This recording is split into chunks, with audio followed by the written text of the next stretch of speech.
आपल्याकडे जर कोणी पाहुणे आलेले आहेत, गेस्ट वगैरे आलेले आहेत, तर आपल्याला नेहमी विचार पडतो की भाजीचं काय करावं. मेन प्रश्न रोज स्वयंपाकाला आला किचनमध्ये की मेन प्रश्न हाच असतो आपल्याकडे गृहिणीकडे की आज भाजीचं काय बनवायचं. जर कोणी पाहुणे आले तर मग तो महत्त्वाचाच प्रश्न असतो हा. तर तेच ते पनीर वगैरे खाऊन तुम्ही बोर झाले असेल किंवा खाऊ घेऊनसुद्धा बोर झाले असाल, तर आज एक नवीन रेसिपी तुमच्यासाठी घेऊन आलेली आहे. तर नक्कीच तुम्ही एकदा ट्राय करा. खूप छान अशी रेसिपी आहे आणि रेस्टॉरंट स्टाईलची आहे. चव एकदम भारी झालेली आहे आणि आशा करते तुम्हालासुद्धा आवडेल. तर बघा, कन्सिस्टन्सीसुद्धा किती छान आणि रंगसुद्धा आपल्या रेस्टॉरंट सारखा आलेला आहे आणि दिसायला तर एकदम भन्नाट आहे, तशीच चवीलासुद्धा मस्त आहे. तर नमस्कार मंडळी, आजच्या आपल्या मन्नू की रसोईमध्ये आपलं स्वागत आहे. तर आज मी तुमच्यासाठी घेऊन आलेली आहे दम आलू. तर दम आलू हा आपण छोटे छोटे आलू करत असतो, तर यावेळी थोडे वेगळ्या प्रकारचे आलू आपण बनवणार आहोत दम आलू. तर मी इथे स्टफिंगवाले आलू कसे बनवायचे ते मी तुम्हाला सांगणार आहे.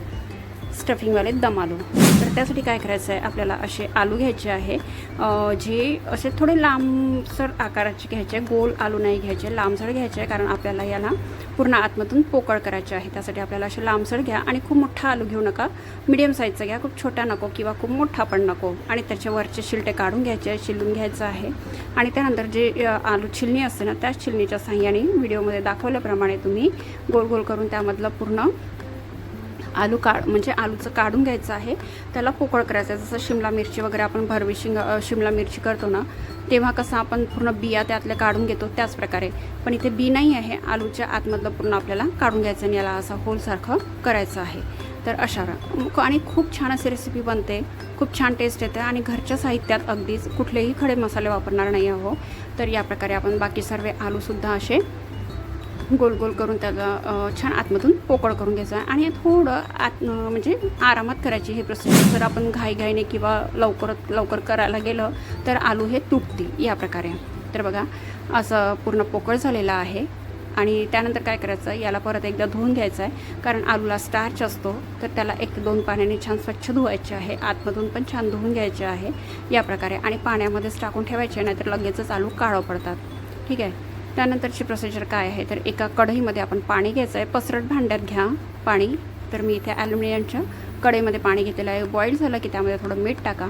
मीठ टाकल्यानंतर जे पण आलू आपण असे छान पोकळ करून घेतलेले आहे, त्या आलूला इथे ठेवायचं आणि थोडं झाकून ठेवायचं. तर आपल्याला हे थोडे 10 मिनटं शिजवायचं आहे. आणि शिजवायचे पूर्ण नाही, फक्त 10 ते 15% आपल्याला इथे शिजवायचे आहे. पुन्हा एकदा सांगते, 10 किंवा 15%च शिजवायचे, नाहीतर आलूचे तुकडे पडतील जास्त शिजले तर. थोडं फोकच्या साह्याने चेक करा. जर फोक थोडा आतमध्ये जात आहे तर ठीक आहे, आणि जर थोडं कडक असेल तर याला थोडं शिजवू द्या परत, कारण मीठ टाकलेलं आहे त्यामुळे थोडं आलू कडक बनतो, ठिसूर बनतो.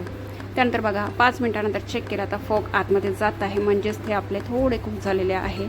आणि यानंतर काय करायचं आहे, लगेचच आपल्याला बाहेर काढून घ्यायचं आहे, म्हणजे याची कुकिंग प्रोसिजर जे आहे ते थांबली पाहिजे. नाहीतर हे गरम पाण्यातच जर आपण ठेवून दिलं आणि गॅस बंद केलं तर ते शिजत राहतील.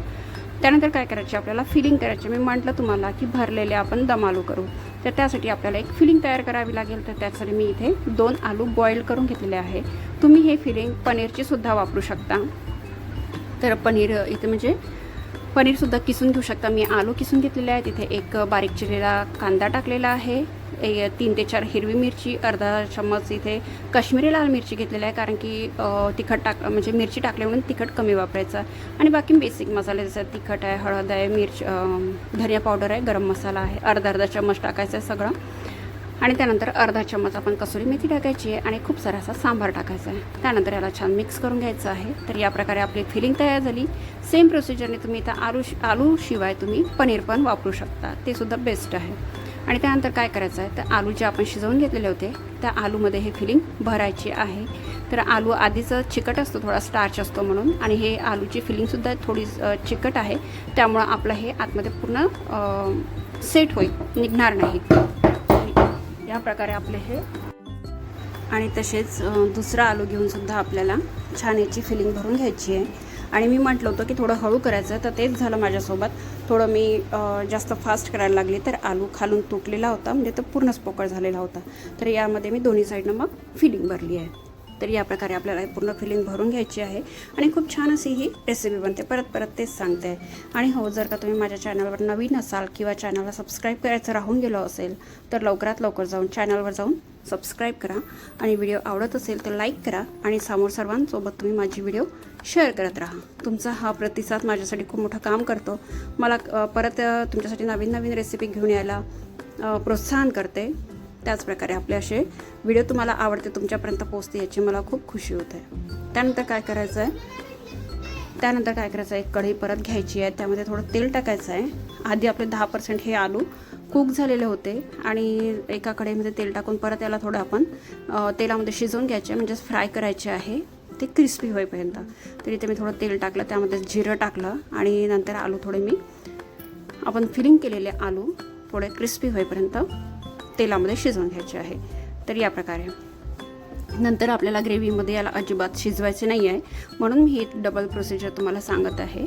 तर यामुळे काय होतं की आलूला क्रिस्प येते छान. तर बघा या प्रकारे अलटपलट करून याला छान मस्त शिजवायचे आहे. आणि आपण दम आलू तर तुम्ही खाल्ले असणारच, यात काही शक नाही आहे. छोटे छोटे आपण दम आलू करतो, बोरासारखे असे येतात ना बाजारामध्ये, त्याचे आपण दम आलू करतो. पण या प्रकारे तुम्ही एकदा करून बघा, नक्कीच तुम्हाला वेगळी आणि सुंदर अशी रेसिपी वाटेल. आणि हे जास्तीत जास्त लुधियाना किंवा लुधियाना साईडनी जास्त खाल्ली जातात. तर या प्रकारे आपल्याला पूर्ण आलू तळून घ्यायचे आहे आणि त्यानंतर आपल्याला याचे अर्धे अर्धे काप करायचे आहे. आणि तो जो व्हिडिओ मी तुमच्यासोबत शेअर करणारच होते, पण तो व्हिडिओ माझ्याकडून क्लिप ती डिलीट झाली, त्यामुळं मग मी तुम्हाला तेवढं दाखवू शकले नाही. त्यानंतर काय करायचं, आपल्याला इथे मसाला तयार करून घ्यायचा आहे. परत त्याच कढईमध्ये मी थोडंसं तेल टाकलं आणि 3 कांदे मोठे मोठे छान चिरून घेतलेले आहे. तर बघा लांब असे काप केलेले आहे त्याचे. याला छान असे तेलामध्ये शिजवून घ्यायचे आहे. आणि कुठल्याही प्रकारचे आपल्याला इथं खडे मसाले वगैरे वापरायचे नाहीत, तरीसुद्धा आपली भाजी एक नंबर अशी भन्नाट बनते. त्यानंतर काय करायचे, थोडे हलके अर्धे शिजवून झाले की त्यानंतर आपल्याला जेवढे कांदे घेतले त्याच्यापेक्षा डबलनी आपल्याला टमाटर घ्यायचे आहे.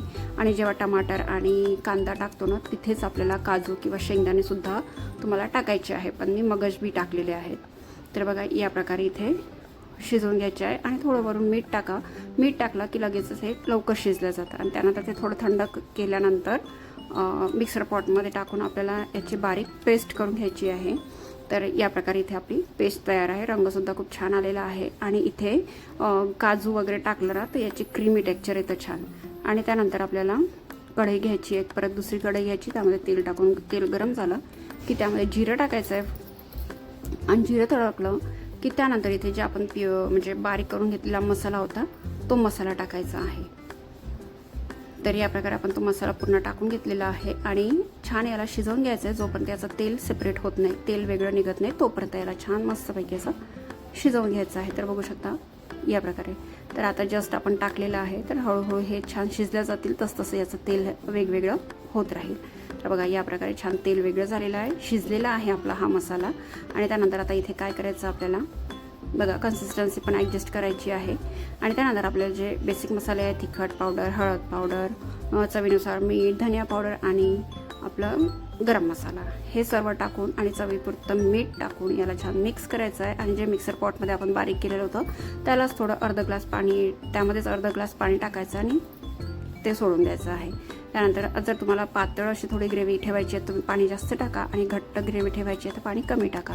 तर या प्रकारे आपला इथे असा हा ग्रेव्ही तयार झालेली आहे. रंग दिसतोय ना बिलकुल आपल्या रेस्टॉरंटसारखा. तर रेस्टॉरंटमध्ये सुद्धा हीच ट्रिक वापरल्या जाते, कुठल्याही प्रकारचे मसाले वगैरे काही वापरल्या नाही जात. तर या प्रकारे, तर मी तुम्हाला म्हटलं होतं की आलूचे काप जेव्हा केले तर ती क्लिप माझ्या हाताने डिलीट झाली. तर या प्रकारे दाखवल्याप्रमाणे आलूचे काप करून घ्या.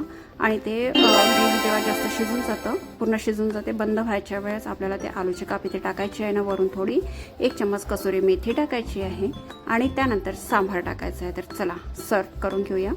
तर बघू शकता किती छान असे काप आलेले आहेत. त्याची फिलिंगसुद्धा वेगळी निघलेली नाही आहे, फिलिंगसुद्धा तशीच आहे शिजले तरी. आणि वरून असं ग्रेव्ही थोडं टाकून घेऊया. तर बघा किती सुंदर रंग आलेला आहे. आणि त्यानंतर फ्रेश क्रीम टाकायची आहे. जर तुमच्याकडे फ्रेश क्रीम नसेल तर तुम्ही दुधाची जी साय असतं ना ते थोडं असे चम्मचने मिक्स करून घ्यायची, फेटून घ्यायची आहे आणि ते टाकायची आणि गार्निश करायचं आहे. आणि वरून सांबार टाकायचं. तर बघ दिसतंय ना बिलकुल रेस्टॉरंटसारखी, खायला चवीला सुद्धा तशीच झालेली आहे. नक्कीच ट्राय करा. आणि व्हिडिओ तुम्हाला कसा वाटला, रेसिपी कशी वाटली नक्कीच मला कमेंटमध्ये सांगा. तर चला आलू मी तुम्हाला तोडून दाखवते किती सॉफ्ट झालेला आहे. तर त्याच प्रकारे अशा सॉल्टमधून त्याची फिलिंगसुद्धा वेगळी झालेली नाही आहे आणि याची ग्रेव्हीसुद्धा खूप छान झालेली आहे, घट्ट झालेली आहे, रंगही सुंदर आलेला आहे. आणि जेवढं दिसायला दिसते सुंदर तेवढीच जास्त खायला सुद्धा छान झालेली आहे. तर चला भेटत राहूया अशा